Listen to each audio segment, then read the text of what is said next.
Senhoras e senhores, uma boa tarde. É com muito prazer que daremos início ao nosso terceiro dia de simpósio, desse simpósio especial, desse nosso primeiro simpósio aqui da Faculdade de Progresso. E é com muita alegria que recebemos os nossos palestrantes de hoje, que daqui a pouco nós faremos a apresentação, tanto do professor Nilson Nunes, como o professor juiz federal Omar Chamon. Antes de tudo, né, antes de mais nada, antes de passar a palavra para as pessoas aqui de direito, que falarão em breve, eu quero dizer que neste terceiro dia, né, de evento, a Faculdade de Progresso teve a honra de contar com excepcionais palestrantes neste evento ímpar, tão importante para a comunidade acadêmica da nossa cidade e, por que não, do nosso país, porque a transmissão, ela quebrou fronteiras, né? Avançou fronteiras, o ensino de qualidade chegou para todos aqueles que tiveram acesso à internet e e estão sendo inúmeras pessoas que estão tendo acesso, não só aqui, através da transmissão pelo Meet, mas também pelo Facebook, né? A Faculdade de Progresso está nas mídias sociais, está no Facebook, está no Instagram, então todos aqueles que acessaram puderam acompanhar a qualidade dos nossos palestrantes, a qualidade de todo o conteúdo que foi apresentado. Portanto, para nós tem sido uma alegria, tem sido um momento muito especial e temos absoluta certeza que hoje, neste terceiro dia de simpósio, não será diferente. Portanto, eu não vou passar a palavra já adiante, né? Hoje farei a mediação dessa primeira parte. Meu nome é Roberto Victalino, eu sou professor aqui da Faculdade de Progresso, sou mestre em Direito, e quero já, desde agora, passar a palavra para o nosso coordenador do curso de Direito, o professor Enos Florentino, a quem fará as devidas saudações iniciais. Por favor, professor Enos, com a palavra. Em primeiro lugar, boa tarde a todos. É um prazer enorme que sempre se renova quando uma academia se reúne para aprender um pouco mais, né? Porque a academia não está sempre ensinando, ela a cada momento ela aprende mais e cada aluno que faz uma questão a gente aprende mais, porque certamente alguma coisa ficou ao largo, né? Eu, antes de saudar o nosso querido colega Nilson Nunes, eu quero dar as boas-vindas ao professor Omar Chamon, que merece duas excelências, uma pelo magistrado que é, e outra pela excelência de ser um professor dessa qualidade. Seja bem-vindo, professor Omar Chamon. Eu vou aprender muito hoje sobre previdenciário, que realmente é uma disciplina meio espinhosa para nós, né? Em nome da professora Marcela Morandeira Vilaverde e do professor Roberto Morandeira Vilaverde, eu, na qualidade de coordenador do curso de Direito desta Faculdade de Progresso, saúdo a todos os palestrantes e agora mando uma menção especial à professora Gisele Lombardi, que é nossa mediadora também e uma das organizadoras do evento, professor Roberto Vitalino, também grande amigo, mediador de excelência. Ambos são um par de mediadores que fazem inveja a qualquer programa do Faustão. Falam bem, melhor do que o Faustão, né? E o professor Luciano, que teve a honra que nos deu a honra de trazer tão seletas pessoas, professor Omar, para o nosso convívio. É uma honra que não se mede pelo que se aprende, mede-se pelo prazer de sentir essa qualidade. Seja bem-vindo, professor Omar. Meu amigo Nilson Nunes, que neste momento saiu da câmera, mas é um professor de extrema qualidade na área do direito constitucional, administrativo, tributário e etc. e tal. É um professor de quem os alunos não gostam muito, viu, professor Omar? Eles se veneram, eles não gostam, né? Ele e o professor Luciano são dois papas aí dentro do direito administrativo e do direito constitucional e tributário dentro da nossa faculdade. Agradeço muito. Sejam bem-vindos todos os meus alunos, as pessoas de fora, a quem a gente não vê, mas são pessoas que a gente trata muito carinho, que a Faculdade de Progresso, professor, não só o curso de Direito, mas toda a Faculdade de Progresso rege-se por uma expressão muito simples que está constando lá no seu PDI. Os direitos fundamentais. Sempre. Observação dos direitos fundamentais, porque o ser humano é o objeto de qualquer aprendizado. Sejam bem-vindos todos, boa palestra, devolvo a palavra ao querido mediador, professor Roberto Vitalino. Obrigado pelas palavras, professor Enzo Florentino. E eu gostaria, né, de ouvir aqui também o professor Luciano, a quem nós devemos a honra de ter convidado tantas pessoas ilustres. Hoje, o querido professor Omar, que nos falará também, mas eu gostaria de ouvir um pouco o professor Luciano, para que também faça as devidas homenagens aos nossos palestrantes. Por favor, professor Luciano. Muito obrigado, professor Roberto. Uma boa tarde a todos. Eu gostaria de especialmente agradecer o dia, hoje, especialmente, porque é o último dia do nosso evento. Então, agradecer à professora Marcela Morandeira, ao professor Roberto Morandeira, ao professor Enos, aos professores Gisele e Roberto, por terem ajudado na mediação, o meu querido amigo professor Nilson, que eu vou falar daqui a pouco com mais vagar, né, uma pessoa que está sempre me ajudando aí, né, e agradecer essa oportunidade de ter comprado a ideia, de ter me dado a oportunidade de fazer um evento e trazer essas pessoas que, mais que bons profissionais, eu nutro grande admiração e carinho. Bom, o professor Omar Chamon é um grande amigo, um irmão, como diz ele, é um irmão de longa data, na verdade. Já conversamos sobre todos os assuntos possíveis, jurídicos, extrajurídicos, já, enfim, é tanto tempo de amizade já que, assim, eu me oriento pelas palavras do professor Omar, é um grande incentivador da minha carreira, é uma pessoa que está sempre me ajudando, um grande amigo de verdade que a vida presenteou. Eu não tenho condições de trazer trazer a Sirga tanto a qualidade profissional como o pessoal do professor Omar. É realmente um grande amigo meu, é isso que eu posso dizer, um grande amigo de verdade. Professor Nilson, a mesma coisa, conheço há menos tempo, mas, como dizia a mitologia grega, Cronos e Kairos, filhos de Zeus, os deuses do tempo, Cronos, o deus do tempo externo, Kairos, o deus do tempo interno, que é o verdadeiro tempo, que fomenta a teoria de Kant, que diz, o tempo está em nós. Isso quer dizer que, às vezes, nós conhecemos as pessoas num tempo não tão dilatado, mas o suficiente para sentir o carinho como se conhecesse por décadas, que é o caso, né? A minha admiração, o meu carinho pelo professor Nilson é incomensurável. Eu, até por conta do horário, para não tomar indevidamente o horário de quem tem que falar de verdade, eu agradeço mais uma vez a presença desses meus dois amigos, esses dois grandes profissionais, esses dois grandes professores, e devolvo ao professor Roberto Victorino para que faça as vezes da casa. Muito obrigado. Muito obrigado, professor Luciano, pela apresentação dos nossos ilustres palestrantes.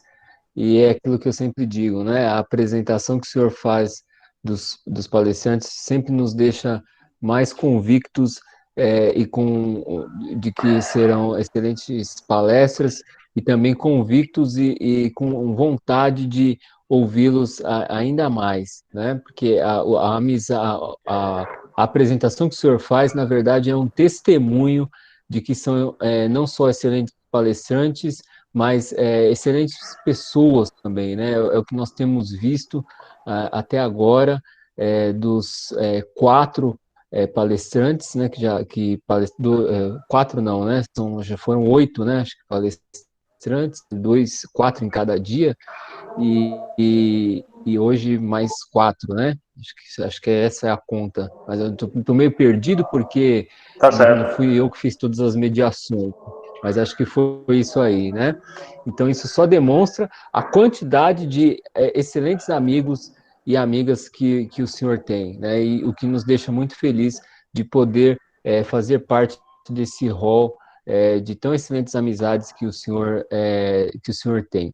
Então, assim, para que a gente não estenda muito, né, no horário, eu já vou agora passar a palavra para o nosso primeiro palestrante, que é o professor Nilson Nunes. Ele é mestre, advogado, professor de Direito aqui da nossa Faculdade Progresso, e ele vai falar sobre a terminologia e aplicação dos princípios da anterioridade, noventena e nonagesimal. Então, professor Nilson, o senhor está com a palavra, fique à vontade e o senhor já está em casa. Olá, boa tarde, professor Roberto. Obrigado pelas palavras, meu querido. Obrigado, antes de tudo, agradecer a Faculdade de Progresso, em nome dos mantenedores, a professora Marcela, o professor Roberto, agradecer muito ao professor José, por ter um show de bola esses dias, agradecer muito a ela. Agradeço as palavras do nosso coordenador, professor Enos, e do professor Luciano. Eu não tenho muito o que falar do professor Luciano. O Luciano, acho que ele tratou muito bem o professor.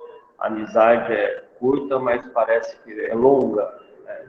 Eu acho que o tempo é irrelevante, né, professor? Nós conversamos muito sobre isso. O tempo é irrelevante. Acho que o que interessa são alguns critérios que algumas pessoas podem achar estranhos, né? Mas honestidade, né? A gente poder a bola é bem legal entre a gente. Então, acho que e sinceridade, né? Acho que esse é o ponto. E as nossas ideias, né?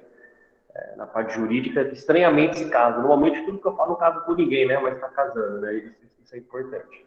Agradeço. Agradeço a todos, especialmente nossos alunos que estão aqui, todos. Eu não peço até desculpas se eu não falei do professor Roberto. Professor Roberto, obrigado pela mediação, por todos esses dias, pela ajuda, pelo auxílio. Antes de eu começar, queridos, eu só queria fazer uma ponderação. Eu acho que não sei se dá para perceber ou não, a minha voz está péssima. Eu estou numa semana bem ruimzinha, fiquei bem ruim. Não é Covid, que alguém já conhece, tudo que você fala, você espirrou de fazer Covid, né? Mas não é. Eu não estou bem, estou com um pouco de falta de ar, então algumas vezes vou ter que fazer como agora, uma pausa para respirar um pouco mais, tá bom? Então vamos lá. Hoje o tema ele não é em si sobre princípios constitucionais tributários, né? A essência é tentar vincular aos direitos fundamentais. Como assim? O tema da matéria que foi proposto pelo professor Luciano é o princípio da anterioridade e da anterioridade nonagesimal e da noventena. São três princípios basilares que muitas vezes a gente confunde achando que são só dois. Eu prego muito isso em aula, eu falo muitas vezes isso em aula. Não são dois, são três princípios bem diferentes um do outro.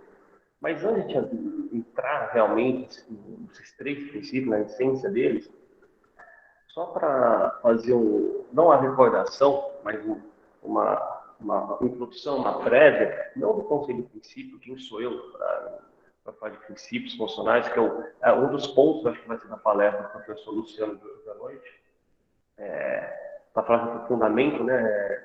Tributo como direito fundamental, né, professor? Então, que acaba envolvendo isso, a minha essência inicial é partir de qual ponto, né? Os princípios funcionais tributários, não todos, obviamente, mas a boa carga deles, 80%, deles estão titulados lá no artigo 150 da Constituição. E para um equívoco, muitas vezes na leitura, lá o caput do artigo 150, ele começa com a terminologia vedação ao poder tributário, né? Ele fala, é vedado à União Federal, Estado, Distrito Federal e municípios, entre outras coisas, né? Ele fala é vedado. Aí uma leitura muito, acho que correndo dos princípios, acelerada dos princípios funcionais, acaba transmitindo a falsa informação que os princípios são efetivamente vedações. Sou completamente contra essa teoria, porque vedação é um bloqueio. Vedação é bloquear. Vedação é proibir. né? E eu entendo que princípios constitucionais se prestem a proibir alguma coisa, proibir algo para o direito tributário. Eles são, eu prefiro entender dessa forma, princípios constitucionais, eles são uma espécie de filtro. Eles não são vedações, são filtros. Por quê? A imunidade tributária, só que a gente tem uma palestra hoje sobre esse tema, a imunidade tributária, ela é sim uma vedação, uma proibição, uma negativa, a gente pode ficar aqui até amanhã falando, né? Ela impede efetivamente a tributação. Um exemplo, nos tempos de qualquer culto que está na moda agora falar isso, né? Uma igreja, uma parte religiosa, não paga imposto, não paga, é uma vedação. Mas enquanto eu vou estudar os princípios, eu tenho que entender a própria natureza jurídica deles, não é proibitiva, de forma alguma. Eu não entendo como proibitiva. Ela dá um mandamento, professor Luciano, ou seja, ela dá um direcionamento à tributação e não uma proibição, né? Por exemplo, o princípio da legalidade, tá, estatuído no 151 da Constituição, ele não veda a tributação, ele só fala a tributação é através da lei, somente através de lei, regra geral, lei ordinária. E dos princípios aos quais eu vou falar daqui a pouquinho, é a mesma coisa. Os princípios da anterioridade, da nonagesimal e da noventena, não são princípios proibitivos, longe disso.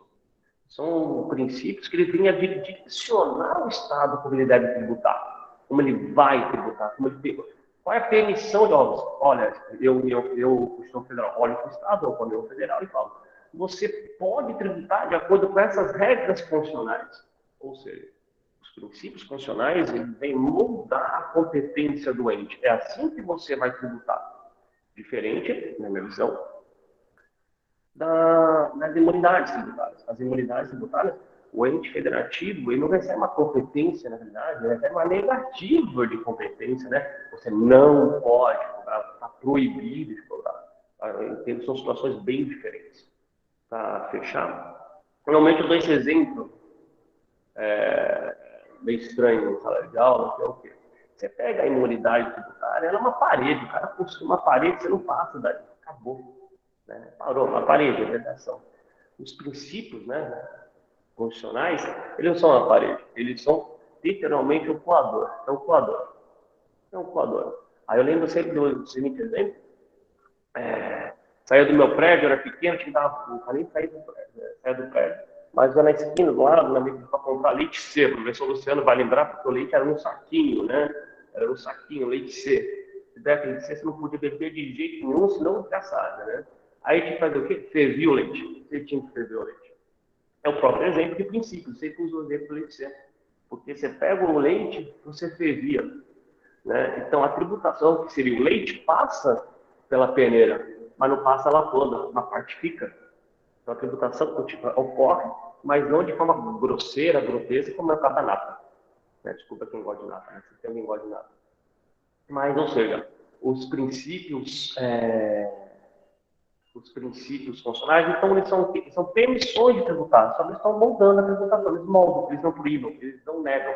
Então, é mais um cuidado, acho, que deve se ter na redação do caput 150, que ele começa com a terminologia vedado, né? Quanto não entendo que é uma vedação.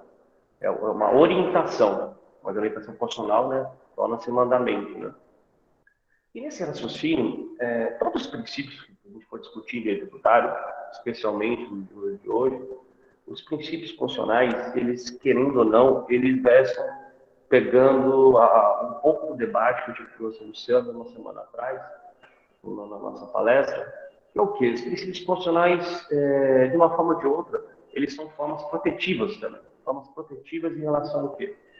O direito tributário, durante muito tempo, isso, na minha visão, um pouco novo, nunca se importou muito com a essência dos direitos fundamentais. Isso vai ser chutado daqui a uns 10 anos para cá. Tá? Posso até estar equivocado com o período. Mas o direito tributário, hoje ele começa a enxergar que ele é um próprio reflexo da essência dos direitos fundamentais. Tá? Então, os direitos fundamentais existem, e o direito tributário é o quê? É uma forma de aplicar os direitos fundamentais. Ao contrário que se pense que o direito tributário se presta para arrecadar. Não. Né? O direito tributário se presta para proteger. Mas proteger o quê? O próprio mandamento nuclear da primeira dimensão dos direitos fundamentais, ou seja, proteger propriedade. Quando eu falo propriedade, eu estou falando o quê? Do conceito base de liberdade. A primeira dimensão dos direitos fundamentais protege essencialmente isso, né? Vou para 1215, a Charta Magna Liberta vem falar o quê? Habeas corpus vem falar de propriedade, proteção de propriedade. Ninguém mais queria pagar tributo naquela época. A questão é propriedade. E propriedade é a primeira dimensão, ou geração, como quiser usar a terminologia. Então, o direito tributário, ele numa consequência dele, você pode visualizar a segunda dimensão, os direitos sociais, né? O vai ser aplicado para isso, mas numa primeira análise, o direito tributário se presta para satisfazer o desejo da primeira dimensão, ou seja, proteção, liberdade, ou se você quiser, proteger literalmente o artigo 122, né, conceito de propriedade. E dentre esses princípios do direito tributário, eu tenho os princípios que eu estava falando agora, e eu escolhi, junto com o professor Luciano, que fez essa introdução, para falar do professor Roberto. Se eu estiver passando a coisa, me fala, por favor. Estou meio orientado com o tempo, tá bom? Escolhi junto com o professor Luciano falar do princípio da anterioridade, e princípio da anterioridade nonagesimal e da noventena, por qual motivo? Primeiro, que tem a ver com propriedade, tem a ver ainda com a primeira dimensão dos fundamentais, essa proteção da primeira dimensão dos fundamentais, está envolvido literalmente com isso. O segundo ponto é uma questão mais que eu vejo em sala de aula. Eu vejo em sala de aula por quê? Porque o tributário, querendo ou não, N antigos, normalmente ele é lecionado no 8º semestre à frente, então o aluno está passando da faculdade. Ele está passando da faculdade, a visão dele é uma só, é o OAB. A visão dele é o OAB. Não, vamos aprender. Ele pode até querer aprender, mas no segundo momento, né, a visão é o OAB. Só que aí nisso você vê o que um aluno estudou no cursinho, outro estudou com outro livro, etc. E sempre aparecem para mim essas questões, eu nem sei se são terminologias ou uma aplicação um pouco equivocada dos princípios funcionais. Quais desses que eu falei agora que é o ponto da nossa matéria. Ou seja, durante muito tempo se trilhou não, eu vejo isso acontecendo, a existência de somente 2 princípios protetivos temporais, vamos chamar assim, de tributário, não explicá-los. Então, seria o princípio da anterioridade e da anterioridade nonagesimal. Pouco vejo também a diferença, se comentando, se debatendo, da existência da noventena, para ficar claro. Na realidade, o direito tributário, ele, entre as proteções existentes, o artigo 150, especificamente no inciso 3 dele, no inciso 3, lá na linha B do 153, ele fala o quê? Ele estatuiu ali, criou o chamado princípio da anterioridade. Vou falar rapidinho, aí eu vou falar de todos, vão entender por que eu estou falando, na verdade, são 3 princípios, 3 razões distintas e não somente 2. Tá? Tudo está em 2 palavrinhas que acabam atrapalhando. O princípio da autoridade, no 153b da Constituição, ele prega o quê não para o contribuinte, mas para o sujeito passivo da relação fiscal? Ele transmite o quê para o sujeito passivo da relação fiscal? Ele traz proteção de novo. E a proteção, de novo, patrimonial. Só que, de novo, querido, se eu várias vezes, ele é uma proteção temporal protetiva. Por que temporal? De novo, basta o ente federativo se adequar, ele vai conseguir fazer a tributação. Mas retorno. O princípio da autoridade, quando ele fala, ele transmite lá para nós essa essência temporal, que ele fala o quê? Olha, a criação ou a majoração, então a chave é criou ou majorou, criação ou majoração de tributos, só vão surtir efeito o exercício seguinte. Somente o exercício fiscal seguinte, né? É o exercício seguinte. Quando ele faz isso, ele cria uma proteção, uma camada protetiva, uma camada fina, não é uma proteção, não é uma vedação, retornando à frase. Ele cria uma camada protetiva temporal em favor do contribuinte. Falando o seguinte, olha, publicou uma lei hoje, aumentando, vamos inventar, aumentou o imposto de renda, hoje não vai surtir efeito hoje, vai surtir efeito só no exercício seguinte. Então, perceba que é uma forma de eu proteger o patrimônio do contribuinte, primeira dimensão dos fundamentais. Porque uma tributação mais um aumento mais leve que seja, uma cobrança imediata, arrebenta patrimônio, não tem quem suporte o pagamento. Você pega uma empresa, quanto tempo ela vai diluir, como que ela vai planejar, que ela vai querer fazer transmissão, né, dessa nova exação fiscal, desse novo ônus fiscal. Precisa de ter tempo, todo você precisa ter um tempo para se adaptar. Então, o direito tributário vem lá no artigo 150, 3B, transmitir o quê? Contribuinte, vou proteger o seu patrimônio. Você não vai ser exigido de uma nova tributação ou majoração, né? Um aumento ou a criação de um novo tributo vai surtir efeito no exercício seguinte. Bom, até aí, o princípio da autoridade é muito simples e muito fácil.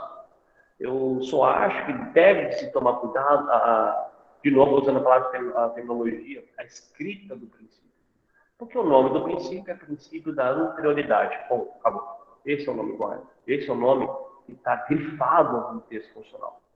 Por que eu falo isso?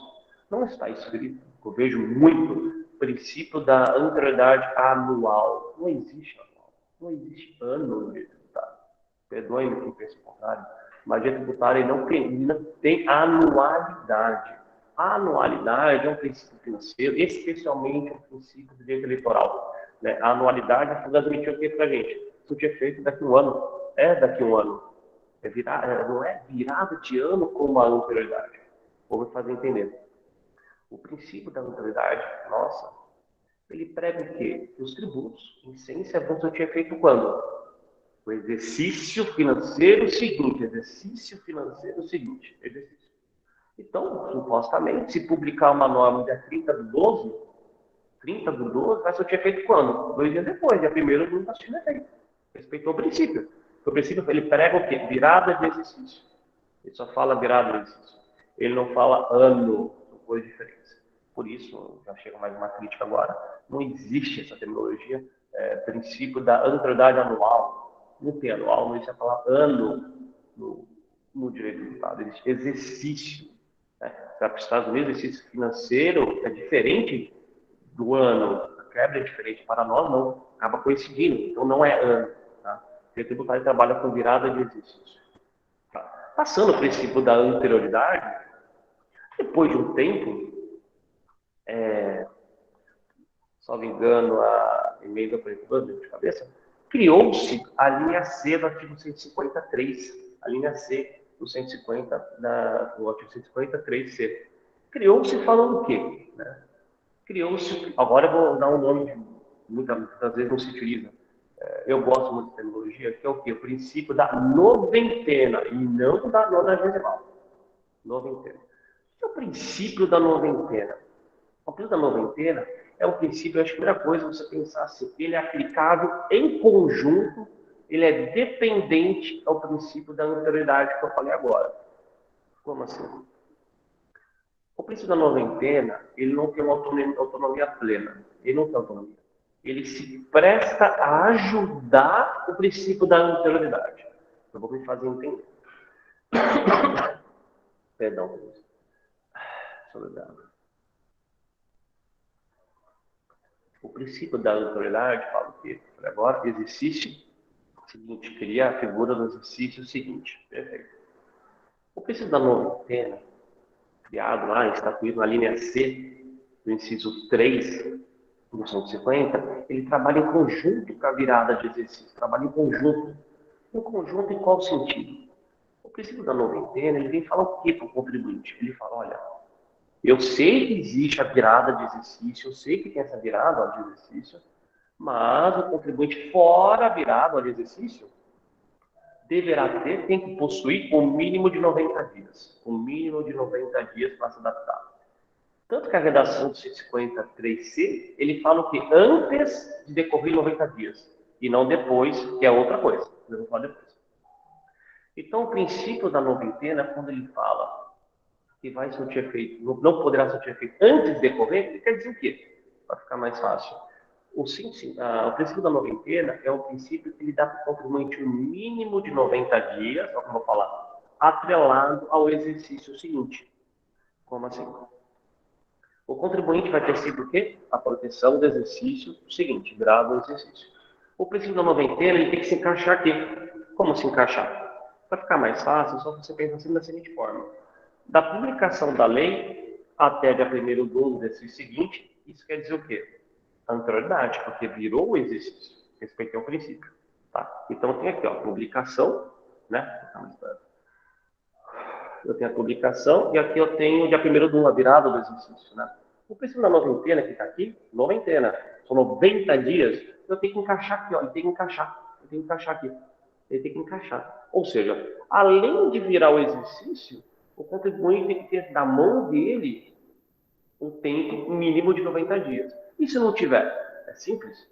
Tem a publicação, eu tenho que encaixar, não tenho? Eu vou empurrando a data da eficácia da norma até atingir o mínimo de 90 dias. Ó, por cima. Se fazer a conta bem por cima, se publicar algo no dia 30 do 12, como eu falei, pelo princípio da anterioridade, vai surtir efeito quando? No dia 1º do perfeito. Respeitou o princípio, está magnífico. Só que desse intervalo aqui, ó, do dia 30 ao dia 1º, eu não tenho o mínimo de 90 dias. Se eu não tenho o mínimo de 90 dias, eu tenho que fazer o quê? Empurrar. A norma não vai mais surtir efeito dia 1º do 1. Eu vou empurrando até atingir 90. Então, lá para o comecinho de abril, ela vai surtir efeito. Tá? Então, vou retornar, resumir, para poder entrar para o próximo princípio. O princípio da autoridade fala o exercício seguinte, 153b. O princípio da noventena é um princípio aplicável a, não vou falar todos os tributos, que eu tenho que não é um princípio aplicável, se presta para quê? Para auxiliar a anterioridade. Tanto que ele está bem na sequência, a linha B e a linha C. Ele se presta para auxiliar a anterioridade. Né? Auxiliar com sentido.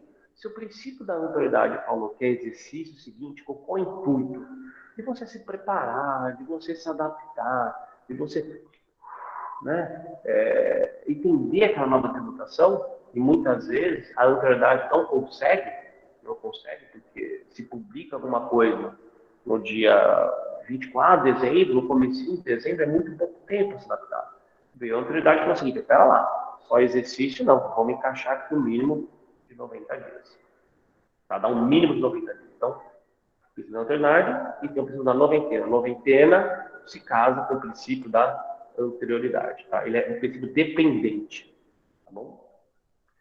O princípio da... Agora, evoluindo um pouco mais, o princípio da anterioridade nonagesimal. Tá? Primeira coisa importante, o equívoco maior é porque a nonagesimal quer dizer 90 dias, noventena quer dizer 90 dias, então todo mundo usa nonagesimal para falar tudo. Né? Entendo que são coisas, são realidades distintas, bem distintas. Porque o princípio da anterioridade nonagesimal, primeiro ponto, ele é um princípio, apesar da regra, todo mundo aprendeu, todos os alunos aprenderam, lá no primeiro ano, em ED, ou Teoria Geral do Direito, norma específica prevalece a norma geral, regra básica. O 195, parágrafo 6º, 195, parágrafo 6º, ele é uma norma específica que prevalece sobre a linha B e a linha C, ou seja, vou deixar mais claro. Quando o assunto, queridos, for contribuições sociais, a gente está tratando de contribuições sociais, não é uma exceção, mas funciona como? Se a contribuição for social, estou discutindo ela, se eu for criar uma contribuição social ou aumentar uma contribuição social, perceba, não é que é exceção, é inaplicável. A anterioridade é 90 são inaplicáveis. Elas são inaplicáveis. São literalmente inaplicáveis. Por quê? Toda vez que eu estiver de frente de uma contribuição social, vou criar, vou pegar um exemplo que o professor Luciano discutiu na última palestra, sobre a criação da CBS, né, professor? Contribuição sobre bens e serviços. Vamos criar uma nova contribuição. Se eu estiver criando uma nova contribuição, ela não tem autoridade aplicável, ela não tem princípio da noventena, que eu acabei de falar. Ela tem o quê? Um outro princípio que parece que é igual, mas não é. Ele fala princípio da anterioridade, tem um sobrenome agora, nonagesimal. Tá, mas espera aí, qual que é a diferença? Parece que eu estou repetindo tudo. É que assim, quando você lê o parágrafo 6 da Constituição, o parágrafo 6 do artigo 195, ele fala que as contribuições sociais poderão ser exigidas após 90 dias. Vou repetir. As contribuições sociais serão exigidas após 90 dias. Quando ele cria esse após, ele deixa evidente que a inexistência da virada de exercício, da autoridade regular, normal, não tem. E também deixa muito claro que não existe noventena para as contribuições sociais. O nome dela, o nome correto é nonagesimal. Por quê? A noventena, ela começa com a seguinte palavra no artigo 150.3c. Não pode cobrar antes de decorrido. Antes. Só que eu posso ter mais tempo de 90 dias. Se publicar uma norma, eu estou meio perdido, não tem mais, em julho, se publicar uma lei, eu vou aumentar a alíquota do IPVA para não entrar em exceção, a alíquota do IPVA em julho, tem que respeitar o mês de 90 dias. Só que no mês de 90 dias, vai dar, julho inteiro, agosto, setembro, em outubro. Mas não vai surtir efeito em outubro, não vai surtir efeito primeiro do mês seguinte, porque eu vou trabalhar com os dois princípios, autoridade e noventena. Mas quando eu falo da nonagesimal, perceba, ela é uma norma específica, exclusiva das contribuições sociais. Das contribuições sociais. Que implica o quê? As contribuições sociais não respeitam a autoridade de exercício, bem como elas não possuem a ideia do mínimo. Elas são feitas após. O após, para mim, é uma diferença muito grande. Quando, para as contribuições sociais, eu uso a palavra após, eu tiro a palavra mínima. Mas tudo é 90 dias. Pode ser. Mas é uma questão de lógica, de hermenêutica, uma maneira sistemática, que a gente pegando o método interpretativo sistemático. O que, na minha essência, o legislador quis trazer para a gente? No direito tributário, os princípios que vedam essa surpresa são 3. O princípio da autoridade, aplicado para todos os tributos, menos contribuições sociais. Princípio da noventena, aplicado para todos os tributos, menos as contribuições sociais. E a autoridade nonagesimal, que é aplicada o quê? Exclusivamente para as contribuições sociais. Exclusivamente para as contribuições sociais. Tem uma coisa importante? Tem. Eu acho que atrapalha muito o discente, especialmente, porque quando você vai na via prática, vou efetivamente para a prática, o nome do princípio pouco importa, você vai tentar encaixar a aplicação dele para 90 dias. Mas quando você vai tentar transmitir, muda muito a regra. Porque a noventena é um princípio dependente da autoridade, então é sempre importante ter isso. Mas tem situações que a noventena funciona sozinha, porque é exceção do outro. Mas a autoridade, a noventena é um princípio dependente. Ele, por si só, ele não tem eficácia, ele depende da autoridade. Lembrando, se tiver exceção da autoridade, ele vigora. Mas ele é dependente, ele está preso à ideia do exercício seguinte. Enquanto a autoridade nonagesimal, os 90 dias, é um princípio literalmente autônomo, literalmente específico, literalmente específico do quê? Das contribuições sociais. Se a gente for para o efeito prático, efetivo, como eu falei agora há pouco, vai ser, eu vou ter virado exercício 90 dias, ponto. Só que quando você vai dar uma prova, ou até você vai fazer um trabalho de discorrer, eu acho extremamente complicado, a gente usar uma mesma ideia não, o mesmo nome para significar significações distintas. Então, a extração é diferente, a extração normativa aqui é diferente, é muito diferente. Um princípio é dependente da autoridade, o outro, a nonagesimal, é um princípio autônomo, ele vigora sozinho, mas só para as contribuições sociais. Foi assim que o legislador constituinte, não é o derivado, que elegeu. Porque a linha C, a noventena não existia. A noventena nasceu para poder ajudar a autoridade. Então, já estou indo para a final, professor Roberto, não vou incomodar mais, é assim. Então, para fazer esse fechamento, os princípios constitucionais tributários, por excelência, protegem o patrimônio, consagram a primeira dimensão fundamental. E, por excelência, os princípios são chamados assim, protetivos temporais tributários. Quais são? São 3, não 2. São 3, pode ser. A autoridade, que veda a tributação no mesmo exercício. A noventena, que ajuda, auxilia a autoridade, porque às vezes a autoridade pode ser muito pequena. Lembra, eu falei que publicou dia 30/12, e aí? É muito pouco tempo. Só que nós temos um outro princípio, que tem uma unidade, só porque tem o mesmo prazo, você pode levar ao equívoco de achar que é o mesmo princípio, não é. Porque eu vejo ultimamente um funcionário chamando de nonagesimal tudo, e não. Então, o princípio da nonagesimal é um princípio aplicável para toda espécie. Não. É regra taxativa, está no 195, trato 6, ele fala após 90 dias. Não importando se vai virar exercício ou não. Então vai, vou viajar. O Guedes aí que criar uma nova CPMF. Publicou a nova CPMF, vai ser feito daqui a 90 dias. Não importa a virada de exercício. Não importa mínimo de 90. Após, a palavra é após 90. Né? Vamos aumentar o ICMS, menos combustível, o ICMS, vou aumentar o ICMS de veículo automotor, sei lá, tá, mexer com a parte de produção? Então tá bom. Exercício, encaixe de mínimo de 90 dias. É independente do que eu falei agora, as contribuições.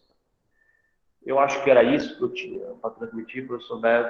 Não sei se espero ter ajudado todos aí, eu fico à disposição. Obrigado, senhor.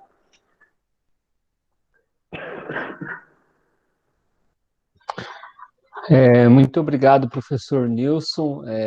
Excelente explanação. A gente que não é da área, né, de direito tributário, eu, pelo menos, a gente fica sempre impressionado com a matéria, porque a didática que você tem, né, com o professor Luciano também, que são da área, é impressionante. A gente acaba ficando curioso, né, com essa disciplina, porque realmente é bastante interessante. Aqui no chat, né, o que eu tenho visto aqui, não temos nenhuma pergunta, mas temos bastante elogios aqui, né, dos alunos. Os alunos sempre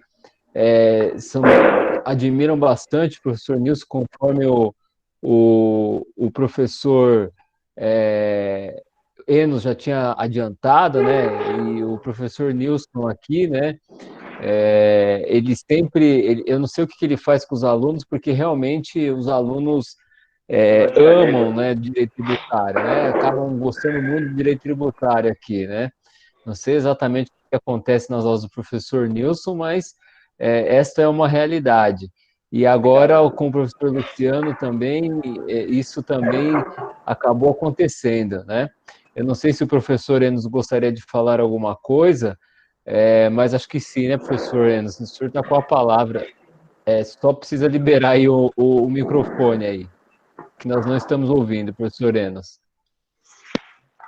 Aí. Porque meu fone não permite.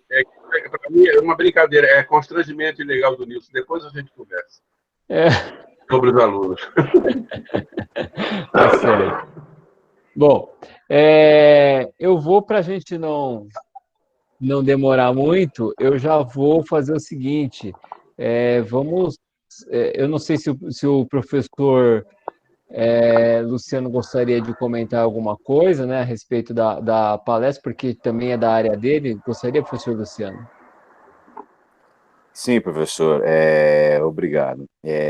Queria cumprimentar o professor Nilson pela clareza na exposição e na clareza do raciocínio, porque realmente são conceitos que embaralham a cabeça das pessoas e levam ao erro. Então, assim, é uma observação muito refinada, só é possível para quem realmente conhece o direito tributário. Então, eu gostaria de agradecer para o esclarecimento de todos nós.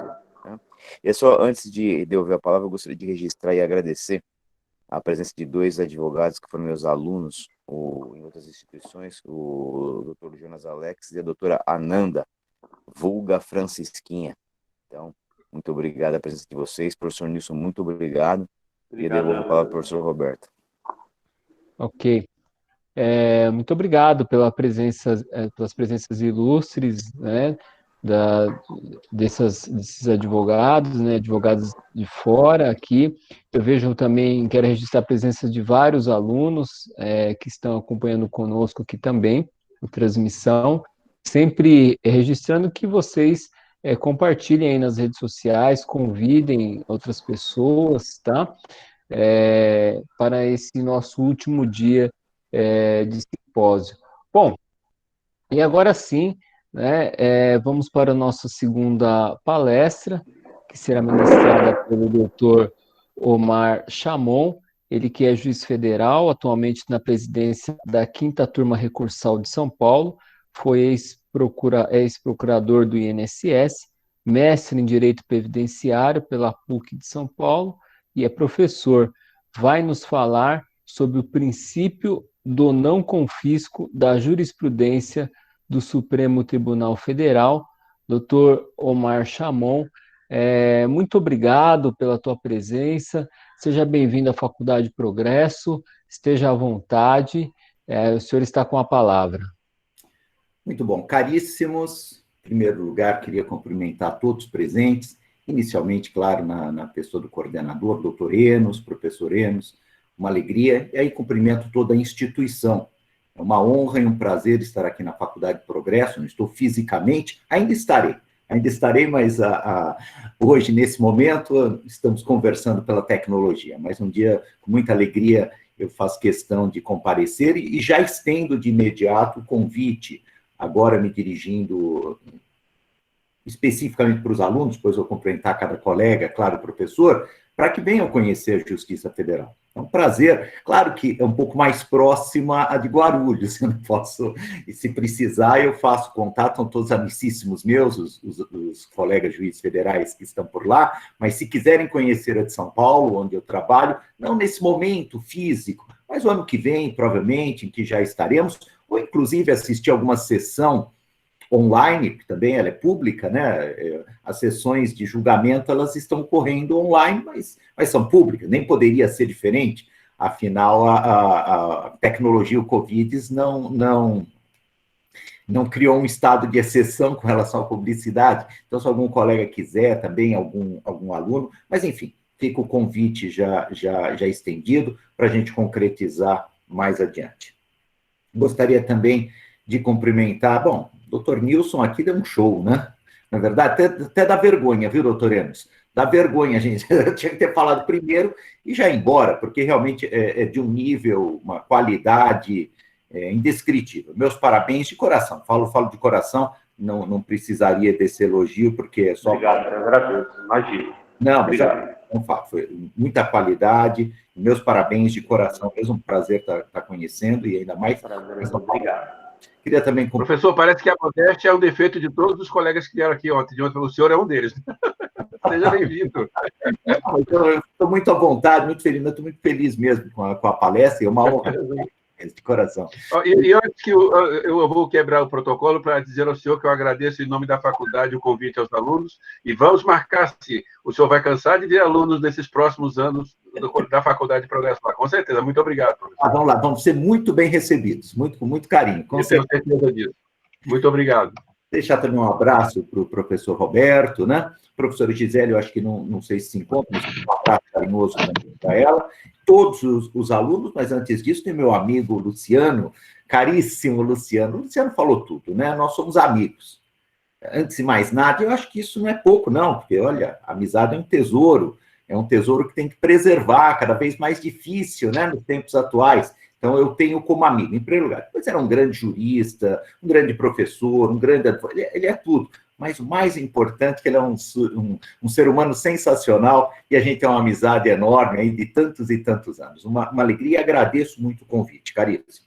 Então, e vamos lá, né? Vamos conversar um pouco, caríssimos, sobre o princípio do não confisco, vinculá-lo um pouco à jurisprudência do Supremo Tribunal Federal, trazer alguns temas também que ainda não foram enfrentados pelo Supremo Tribunal Federal, que as instâncias inferiores estão debatendo. É um dos temas, talvez, mais controvertidos, não só no direito brasileiro, mas também no direito estrangeiro, na jurisprudência. Eles têm alguns direcionamentos, mas realmente ele é um tipo aberto praticamente. Deixa eu explicar para vocês.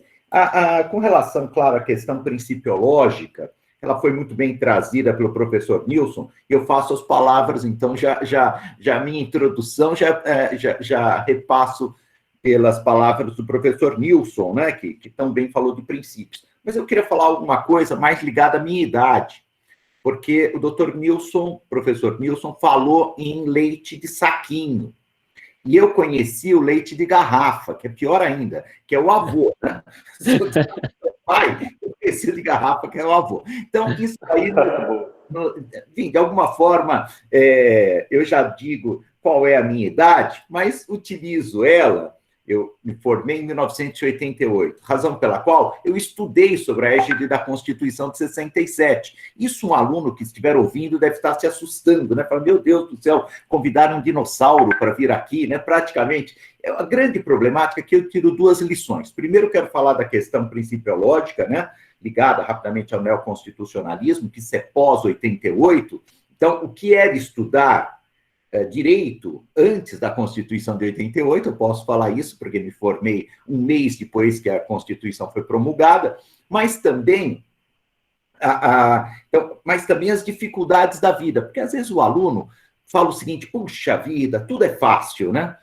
O tudo é difícil. O aluno, normalmente, o jovem, é muito extremado. Fala, meu Deus, ou eu serei um advogado milionário, ou não, eu nunca conseguirei nada na vida. Tudo bobagem, né? Tudo bobagem. Então, a gente vê que a vida não é assim. A vida é muito mais mediana do que propriamente os grandes sobressaltos. E eu falo isso porque você imagina você se formar em novembro de 1988. Quem se forma, normalmente, já é uma pessoa um pouquinho insegura, é natural. Você está começando, não tem experiência, está com receio da vida, do mercado de trabalho. O meu era um pouco pior.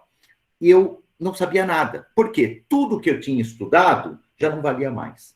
Eu não fazia a menor ideia do que tinha sido recepcionado, do que não tinha sido recepcionado, e, para piorar, o exame da ordem eu fiz em dezembro, já com a nova Constituição. Então, eu falo isso só para os alunos não se assustarem. A vida é assim mesmo. A vida é divertida, né? Exatamente porque tem esse lado um pouco de piquenique com formiga. Mas também, eu também estudei, estudando sobre a égide da Constituição de 67, eu vi um outro direito, um direito muito mais positivista. Então, hoje, falar de princípios é falar da Constituição de 88. Não que não houvesse princípios, claro, na Constituição bem mais liberal, de 1967, ela tinha um viés liberal com algum aspecto autoritário, mas não era uma Constituição social. Ela não trazia esses aspectos sociais que foram trazidos na Constituição de 88. Então, realmente, eu passei os 5 anos da faculdade falando muito pouco de princípios, exatamente o contrário do que é hoje. Isso é bem interessante também, para a gente ver que a Constituição, eu gosto muito da Constituição de 88, apesar de tê-la conhecido, vamos dizer assim, praticamente conheci e casei, né? Praticamente assim, muito a conheci, já comecei a trabalhar, mas eu gosto muito dela por ter conhecido a de 67, que realmente dela não tenho lá muitas saudades. Ela trouxe um viés social fantástico, eu sou muito ligado à área de previdência social, na jurisdição, embora também tenha jurisdição tributária, e é impressionante esse viés da Seguridade Social, da Previdência, foi a Constituição que trouxe.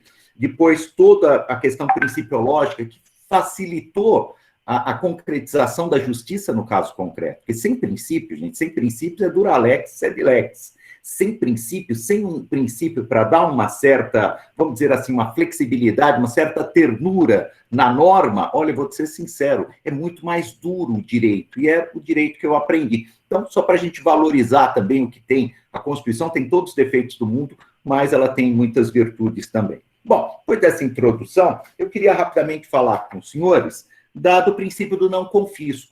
O princípio do não confisco ele está previsto no artigo 150, inciso 4 da Constituição, que, basicamente, vou trocar aqui, porque também é uma das questões que, quando a idade vai chegando, a gente precisa de um óculos de perto, né?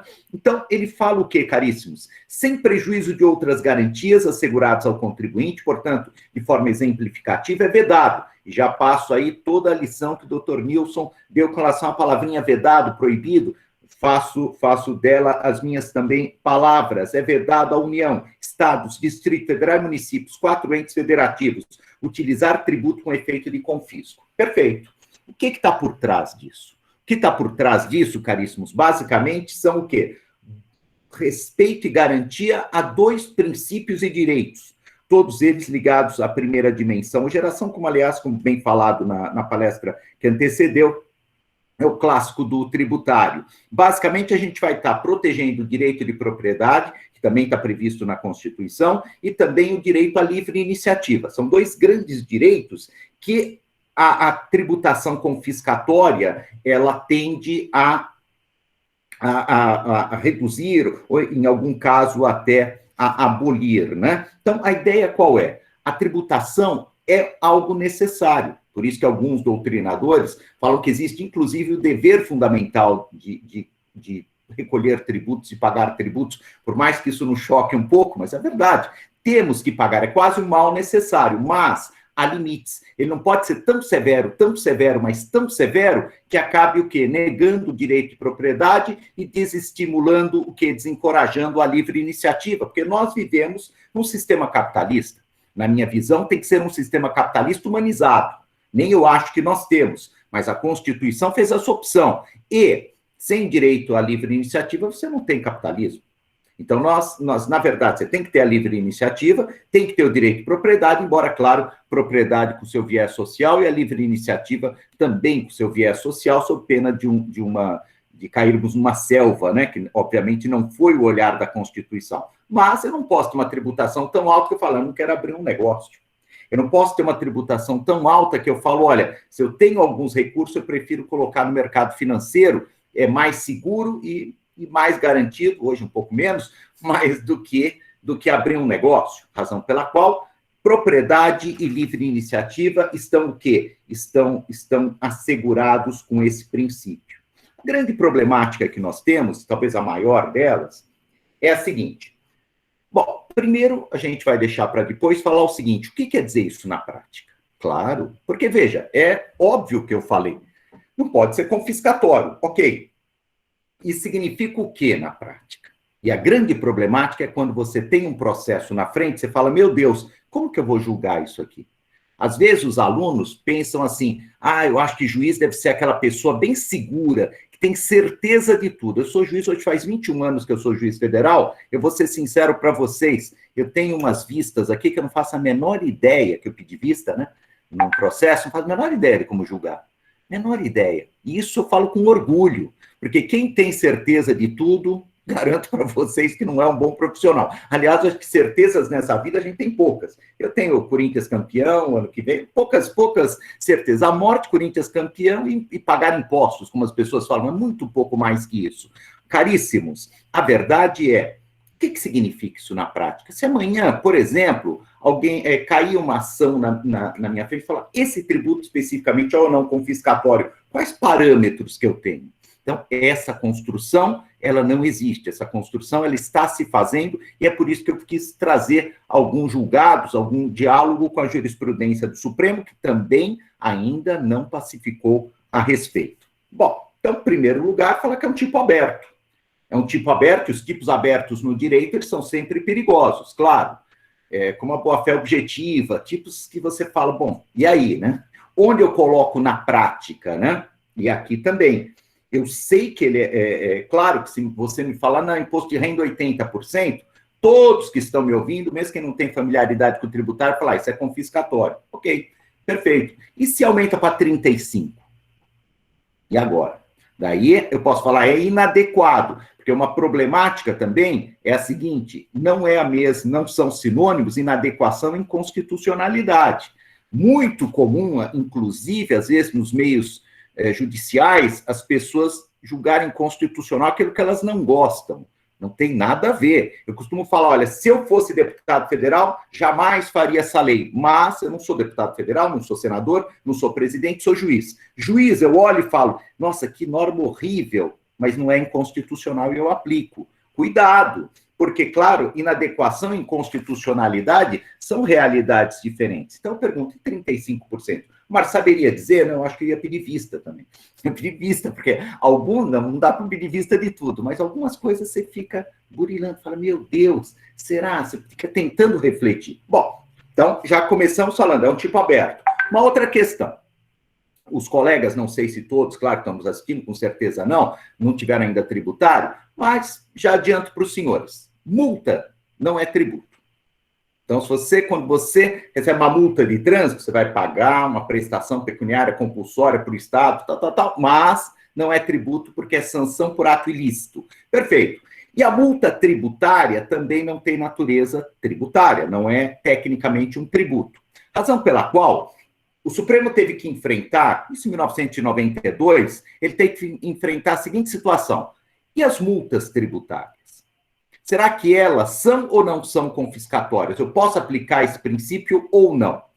O Supremo Tribunal Federal, desde 1992, ele chegou à conclusão que sim, que era possível, porque, na verdade, a palavra, o termo tributo, ele não estaria sendo utilizado sobre um viés técnico. Ele estaria muito mais sendo utilizado num viés correlacionado com o crédito tributário, com a tributação que é paga, e não sobre a técnica. Isso acontece em vários momentos na Constituição. O Constituinte não foi exatamente técnico na terminologia, pelo menos em alguns casos. Nesse, segundo o Supremo, não foi. Então, nesse sentido, seria possível, sim, nós termos o quê? Um efeito confiscatório na multa, mas se aplica a mesma problemática. Quanto de multa ele seria confiscatório? E aí tem uma questão que eu nunca vi ninguém tratar, vou ser sincero, mas eu acho que deveriam tratar. E isso é o bom da gente ter vivido um pouquinho mais, porque você conhece o passado. A problemática qual é? Como funcionavam as multas tributárias antes do Plano Real, antes de julho de 1994. Em média, 300%, mais ou menos isso. 250%, só que multas de 300%, 250% antes do Plano Real são realidades que não têm absolutamente nada a ver com multas hoje, que nós temos inflação anual, sei lá, de 2%, 2,5%, Selic com 2,25%, alguma coisa nesse sentido. Veja, antes do Plano Real de 94, a inflação mensal chegou a 30%, em alguns casos, salvo engano, até mais. Acho que em março de 1990, se não me engano, chegou a 80%. Nós chegamos a ter hiperinflação. Quando você tem hiperinflação, que é um conceito que para o mais jovem até é difícil de entender, você tem a multa, o valor da multa, o percentual da multa é diluído ao longo do tempo. Se você demorar 5 anos para pagar, aquela multa vira pó. Na prática, ela perde completamente o seu caráter sancionatório. Por outro lado, hoje, se você tiver uma multa de 300%, 250%, é absurdo até. Você falar, Omar, mas e hoje existem multas assim? Sim, na Receita tem. Posso falar, não precisa nem ir para o Estado, para o município. Receita, que é o federal, que eu trabalho no meu dia a dia, tem multa que chega a 250%, em uma situação extrema, eu concordo. Mas, assim, 75% e 125%, de forma bastante cotidiana. Então, nós temos multas, inclusive no âmbito federal, altíssimas. Veja, olha a diferença da multa de condomínio e a multa que chega no âmbito de tributário, 250%. Você vai falar, Omar, mas não é a mesma coisa. Gente, multa, ela é sempre uma sanção por um ato antijurídico. É natural, tudo bem, que talvez a culpabilidade seja menor, a extensão do dano seja menor. Não estou dizendo que eu não estou pedindo para cobrar 250% quando alguém atrasar condomínio, né? Não é isso, obviamente. Mas, evidentemente que as multas, elas não foram adaptadas à nova ordem econômica. Foi isso que aconteceu. Então, olha que absurdo. A gente continua com as mesmas multas do pré-Plano Real. E isso passou ileso. Isso não foi tratado pelo Supremo Tribunal Federal, por exemplo. Bom, até hoje, pelo menos. Uma outra questão. Alguém poderia falar, bom, Marco, legal, mas qual o percentual dentro da jurisprudência do Supremo? O que nós temos? O que nós temos é uma decisão de 2011 do Supremo Tribunal Federal, no sentido de que a multa tributária não pode ser superior ao valor do principal. Então, ela não poderia superar 100%. Ele não falou se poderia ser 100%, mas não poderia superar 100%. E tem uma outra decisão afirmando que a multa tributária não de 20%, que é uma multa moratória que existe em vários estados, na União também, ela não seria confiscatória. Então, a gente tem alguma coisa entre 20% e 100% para construir, né? A grande problemática, uma outra problemática é a seguinte, perfeito, vamos dizer que eu tenho uma multa, como tenho, de 125% na Receita Federal, que não é tão difícil de ocorrer na prática, é só considerar fraude. 125%, que eu considero, um juiz fala o seguinte, não, acho que essa multa é confiscatória. Perfeito. Se ela é confiscatória, ela viola materialmente a Constituição e aquela norma é uma norma inconstitucional, você não vai aplicar, vai declarar incidentalmente, claro, inter partes, a inconstitucionalidade e não vai aplicar. Perfeito. Daí a multa vira zero? Ah, não pode ser, né, Omar? Puxa vida, não tem como a gente fazer. Grande problemática é, eu posso construir um valor que eu acho adequado? O Supremo acha que sim. Mas olha quanto de ativismo que nós já temos. Eu estou inventando uma multa. Eu me lembro que eu já julguei assim, não estou nem fazendo críticas. Até porque o Supremo deixou, só que daí eu tinha que julgar. Eu joguei 30%. Ah, Omar, de onde você tirou os 30%? Ah, fui construindo, falando, veja bem e tal, não sei, mas veja, é uma construção. É a lei que indica o percentual da multa, está no artigo 97 do CTN. Aí fui eu que fiz. Eu acho que deve ser aquela velha ideia que a gente fala que juiz tem um quê de legislador frustrado, né? E eu acho que eu ainda vou ser vereador, talvez, depois que me aposentar. Por quê? Porque eu fiz uma construção. Isso que a gente chama tecnicamente de ativismo. Tudo bem, foi induzido pelo Supremo, mas a situação é realmente difícil. Então, o que nós temos por enquanto? Tipos abertos. Eu não sei dizer exatamente quanto de tributo que corresponde, que chegaria, que seria considerado confiscatório, e mesmo no campo da multa, aceitando como o Supremo aceita a multa tributária passível, né, de ser controlada, fiscalizada, impugnada por meio desse princípio, eu também não sei dizer qual percentual. Eu sei que está mais ou menos entre 100% e 20%. Pode ser 20% pode, 100% ele deixou, mas não ficou muito claro se poderia ser um pouquinho menos. E daí ele deixa o juiz construir um outro percentual. Bom, essa questão, ela é realmente interessante. Eu julguei outro dia uma questão bem interessante, como é São Paulo, posso falar, até porque não é regionalizar, então é o seguinte, eu sou de turma recursal. Turma recursal federal são as ações de até 60 salários mínimos. O Juizado Especial Federal, ele é um microsistema processual de até 60 salários mínimos,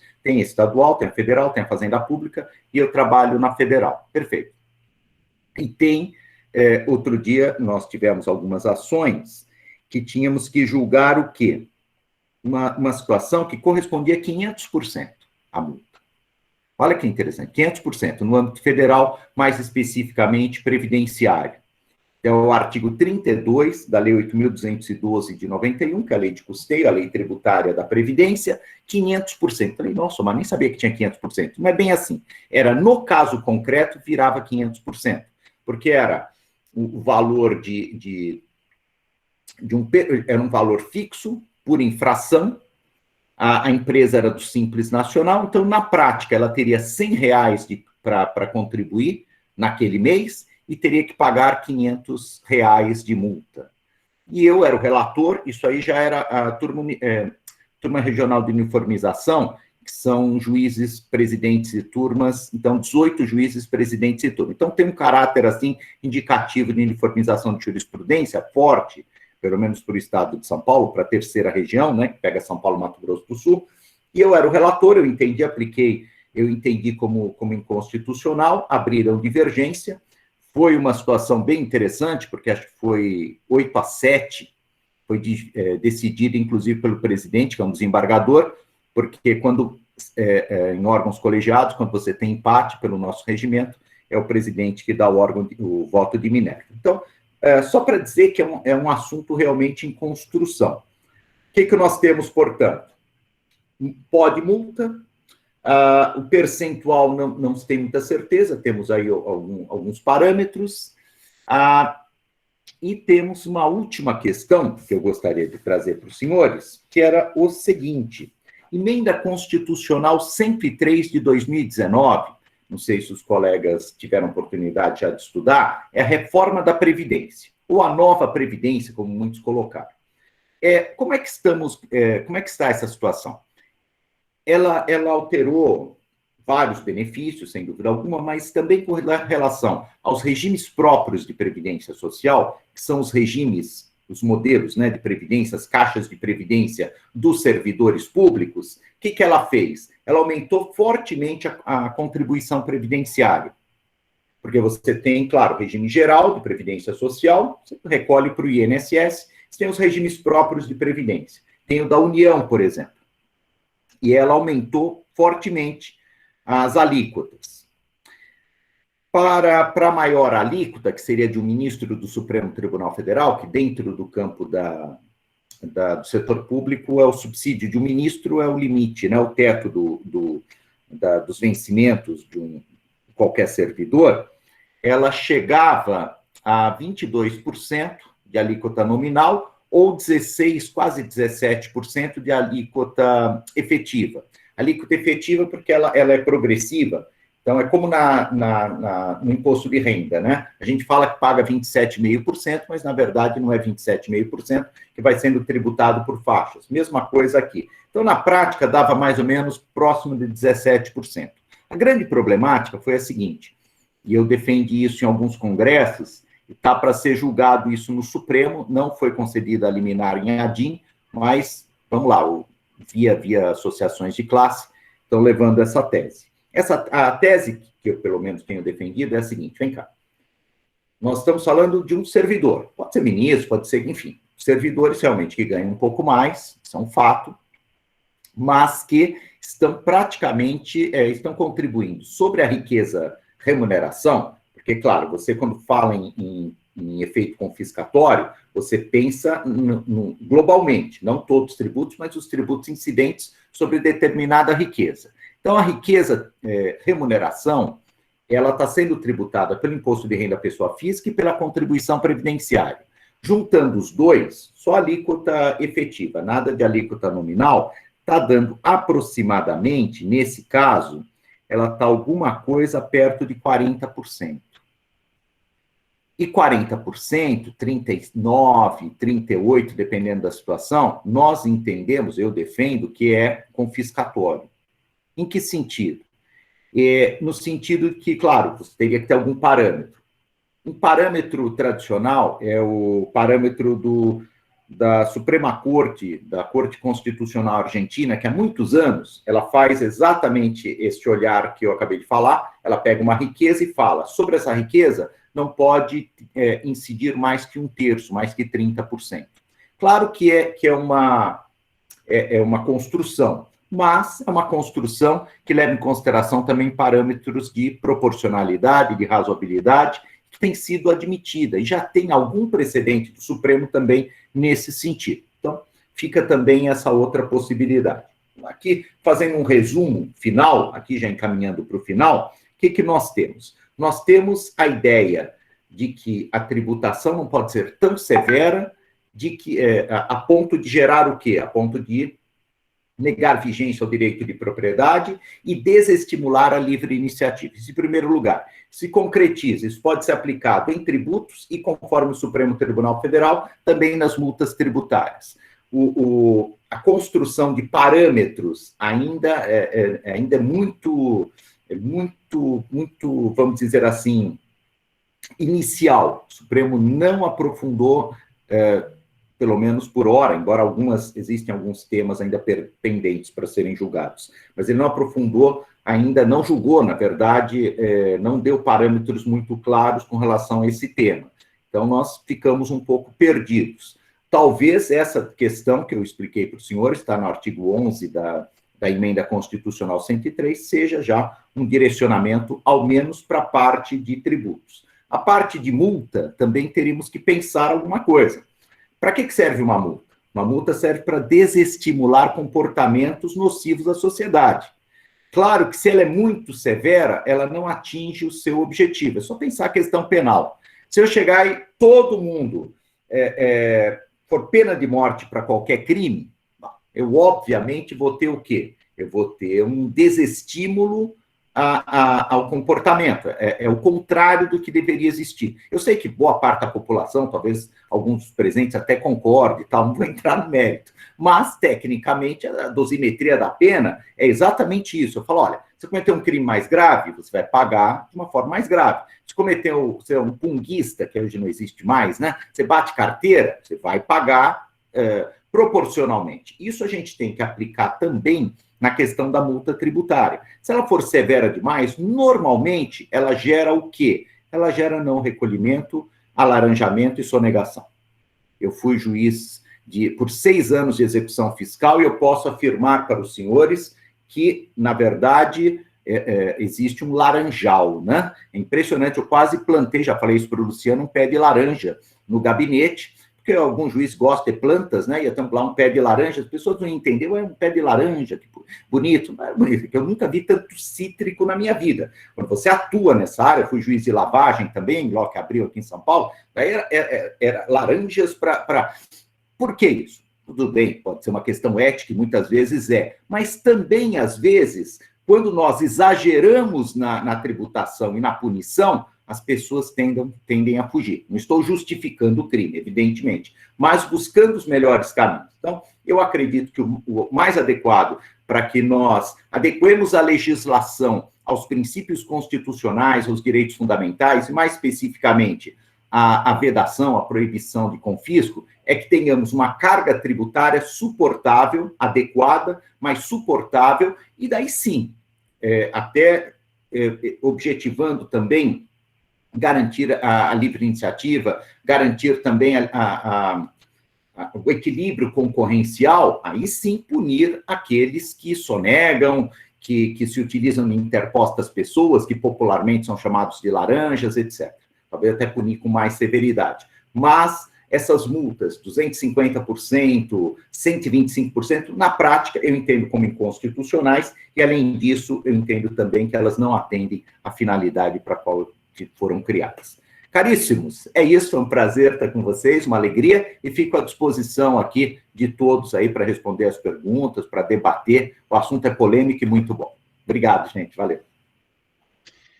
Professor Chamon, excelente também a palestra, excelente explicação, palestra em forma de bate-papo, né, o que nos deixa bastante confortável e felizes também, porque nos traz para dentro do tema, e isso nos deixa mais à vontade, inclusive, para fazermos questionamentos, né? E aí, nós temos 2 questionamentos aqui no chat. Um primeiro aqui é do Alex Vieira, e ele pergunta o seguinte: se na prática o senhor poderia nos dizer se há muitas exceções de pré-executividade, se há um percentual de utilização disso, se o senhor poderia falar alguma coisa a respeito disso, nesse sentido. Perfeito. Na verdade, Alex, te cumprimento em primeiro lugar, logo que eu entrei na Justiça, que eu fui juiz de execução, de 1999 a 2005. Porém, lá estão meus grandes amigos, Eric Granstrup, em São Paulo. Eu falo que é o lugar que tem mais juízos, assim, mais pessoas inteligentes por metro quadrado, desde que eu saí, obviamente. Porque é impressionante, todo mundo lá é titular da PUC, e pessoas maravilhosas, né? Falo se ele deve ser aí da execução fiscal, quando você for lá no centro de São Paulo, conhecer, despachar, você sabe que tem lá um pessoal muito inteligente. Às vezes, claro, há divergências assim, mas eles são muito inteligentes mesmo. Então, eu tenho muitas amizades com ele, e eu tenho feito essa pergunta, porque na minha época eram umas 5, 6 por dia, mas mesmo hoje reduziu um pouquinho, mas porque o número de execuções reduziram, mas continua existindo um número bastante grande de exceções ou objeções, alguns preferem, de pré-executividade. Isso não acontece tanto no cível, porque a processualística é diferente, né? O CPC, ele reduziu, praticamente extinguiu essa possibilidade, mas a lei de execuções fiscais, a 6.830 de 80, permanece exigindo o quê? Permanece exigindo a garantia do juízo no seu artigo 16. Então, é por isso que é muito utilizado. Talvez não seja hoje 6, 7, às vezes 10, como entravam por dia, porque o número de execuções reduziu, porque a Receita Federal ela só está ajuizando valores um pouquinho maiores. Antigamente, quando eu fui juiz daquela época, era a ação de R$200 executava. Então, para os senhores terem uma ideia, eu trabalhava numa sala que tinha processos assim, até 5 metros cheio de processos. Eu falava, se um dia cair esses processos em cima de mim, eles vão descobrir, sei lá, daqui a 3 anos, uma caveira com terno e gravata, que era eu, porque ninguém ia achar tantos processos que haviam, né? Hoje não. Mas o que eu posso te falar é que continua sendo essencial, você tem que saber fazer, e não é fácil fazer, viu, Alex? Imagino que seja um estudante, né? Não é fácil, tem que fazer bem feitinho, porque, claro, fazer assim por fazer é fácil, claro, mas fazer com efetividade, ele tem uma série de características muito interessantes, tá bom? Não sei se eu respondi, se não respondi, ele faz outra pergunta à disposição. Não, respondeu sim, professor, porque ele já agradeceu aqui, tá? Nós temos uma outra pergunta aqui, e é de um professor, André, e eu vou pedir que ele faça diretamente ao senhor, tá? Ele libere a imagem, libere a câmera, professor aqui da nossa instituição, vou pedir que ele dirija diretamente a Vossa Excelência. Por favor, professor André, está com a palavra. Boa tarde a todos, muito obrigado. Doutor Omar, a minha pergunta é a seguinte, o senhor mencionou que o princípio do não confisco é uma cláusula aberta.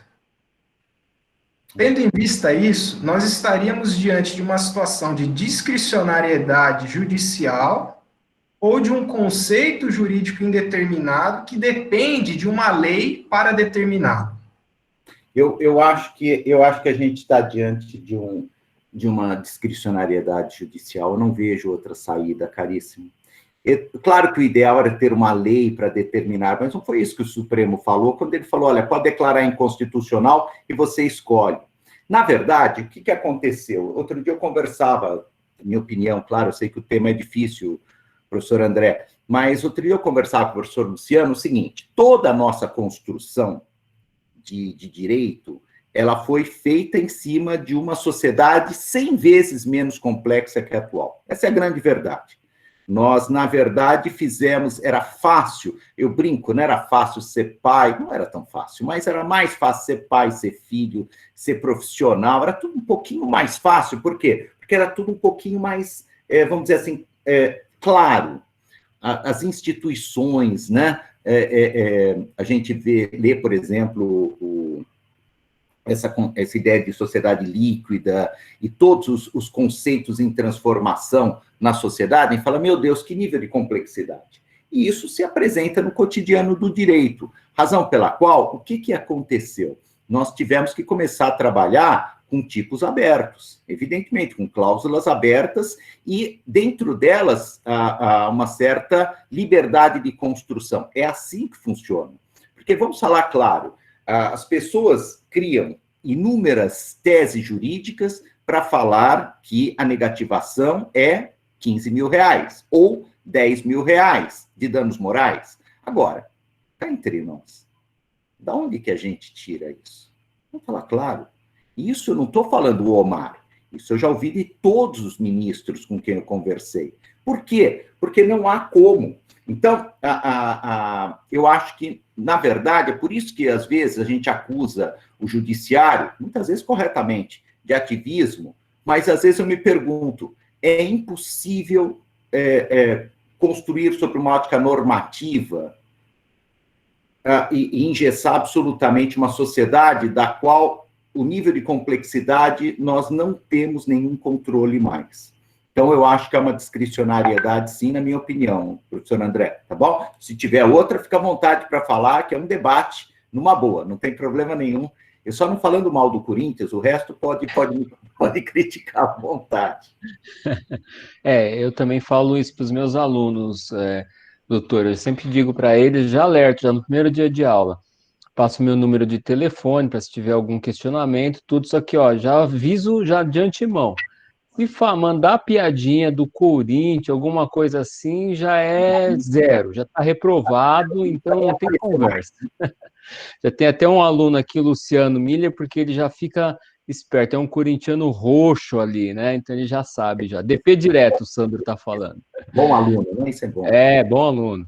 Bom, falar nisso, o Sandro, ele tem uma questão, e assim, hoje é o último dia, é o dia de quebra de protocolo, né? Eu acho que como o senhor abriu para os alunos, eu vou fazer uma coisa aqui que é perigosa, né? Mas eu vou fazer. Sandro, você quer... E é aniversário do Sandro, ele fez aniversário durante este simpósio, né?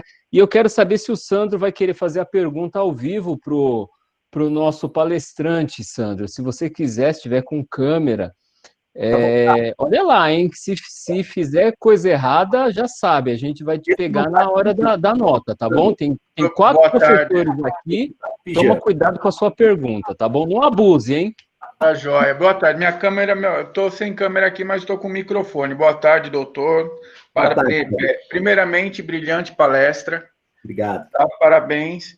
E a minha pergunta é simples, que eu estava verificando em cima do seu tema. Pois não. Esse momento pandêmico que nós estamos vivendo hoje no Brasil, Sim. o senhor vê alguma possibilidade de se estabelecer um teto máximo menor nas multas tributárias que vem decorrendo hoje? Olha, isso está sendo discutido até, talvez não com relação com algumas multas, enfim, uma flexibilização, relativização da legislação. Eu acho um pouquinho perigoso, assim, o que eu acho que é possível fazer é porque você dá poder demais para o juiz, sabe, caríssimo? Você vai falar, bom, você não é um juiz? Sou, talvez por isso mesmo que eu tenho esse medo. Eu dou palestra, sempre que os alunos tomam posse, me chamam para dar palestra, né? Para eles, que eles já sabem que eu vou falar as coisas bem claras. Eu falo para eles assim, quando você pegar na caneta para assinar alguma coisa, é bom que ela queime na sua mão. E os alunos com aquele olhão, né, acabaram de tomar posse. Falou, por quê? Falei que se você escrever uma bobagem e assinar, a polícia vai cumprir, todo mundo vai cumprir. Então, por isso que eu falo, todo mundo tem que ser humilde nessa vida, todos, mas um juiz tem que ser humilde ao quadrado, porque ele tem que ter a certeza do estrago que ele pode gerar. Por que eu falo isso? Falo isso porque a construção, o ativismo, eu não sou contrário ao chamado ativismo judicial, que é um termo também, alguns usam, outros não, mas eu acho que tem que ser usado em situações excepcionais. Então, a princípio, eu não veria essa saída, a redução de multas. Alguns juízes viram dessa forma, alguns juízes fizeram parcelamento judicial, pelo menos em primeira instância, depois a maioria foi foi alterada em segundo grau. Fizeram parcelamento, fizeram anistias, né? Fizeram de tudo. E eu acho um pouco perigoso, sabe, caríssimo? Não, na minha opinião, eu acho um pouco perigoso, eu prefiro deixar um pouco com o legislador, porque eu sempre, talvez por ter vindo de um estado de exceção, claro, sou mais velho, eu vim de um estado de exceção, eu vim de um momento em que não havia tantas liberdades que nós temos hoje. Talvez eu fiquei com medo de ditaduras, e às vezes a gente fala ditadura, a gente pensa muito no executivo, mas ditadura, meu caro, pode ser de qualquer dos 3 poderes. Então eu tenho muito receio, às vezes, de um juiz que, às vezes, com o máximo de boa vontade, ele começa a legislar. Então, eu tendo a responder negativamente. Mas já te falo que tem quem pense diferente, caríssimo. Tá bom? Tá ok, muito obrigado e mais uma vez parabenizo pela ótima explanação e professor Roberto, muito obrigado pela participação aqui, pela permissão da minha participação. Um abraço, boa tarde. Felicidades aí. Obrigado. Obrigado. Ok, muito obrigado pela pergunta também, Sandro, Alex, toda a participação de todos os nossos alunos. Bom, eu tenho aqui os certificados, né, para certificar tanto a presença, né, a palestra do professor Nilson, quanto a palestra do professor Omar, mas antes de fazer a certificação, eu quero passar a palavra para o professor Luciano, né, para que o professor Luciano faça aí as homenagens finais deste painel. Bom, boa tarde novamente. Estão me ouvindo? Sim. Ah, perfeito. Bom, eu nem vou falar muito para não estragar a tarde. Vocês viram, né? Não preciso falar nada. Vocês viram o professor Nilson dando, não. o início, e o professor Omar, vejam só, oxalá todo juiz pensasse isso, que a caneta queima. Porque tem uns que eu acho que a caneta parece que cai com uma luva, eles se sentem à vontade, né? E gira a caneta e faz tudo, né? É a impressão que eu tenho. Né? Porque é difícil, o professor Omar sabe. Eu às vezes eu fico revoltado, eu ligo para ele como se ele tivesse alguma culpa do que acontece nos meus processos. Eu ligo para falar mal do Poder Judiciário para ele. Mas assim, claro, né, num tom respeitoso, a gente, é brincadeira, a gente conversa teses, eu falo, pô, mas como é que isso é possível, não sei o quê, e ele, não, meu caro, não sei o quê, né?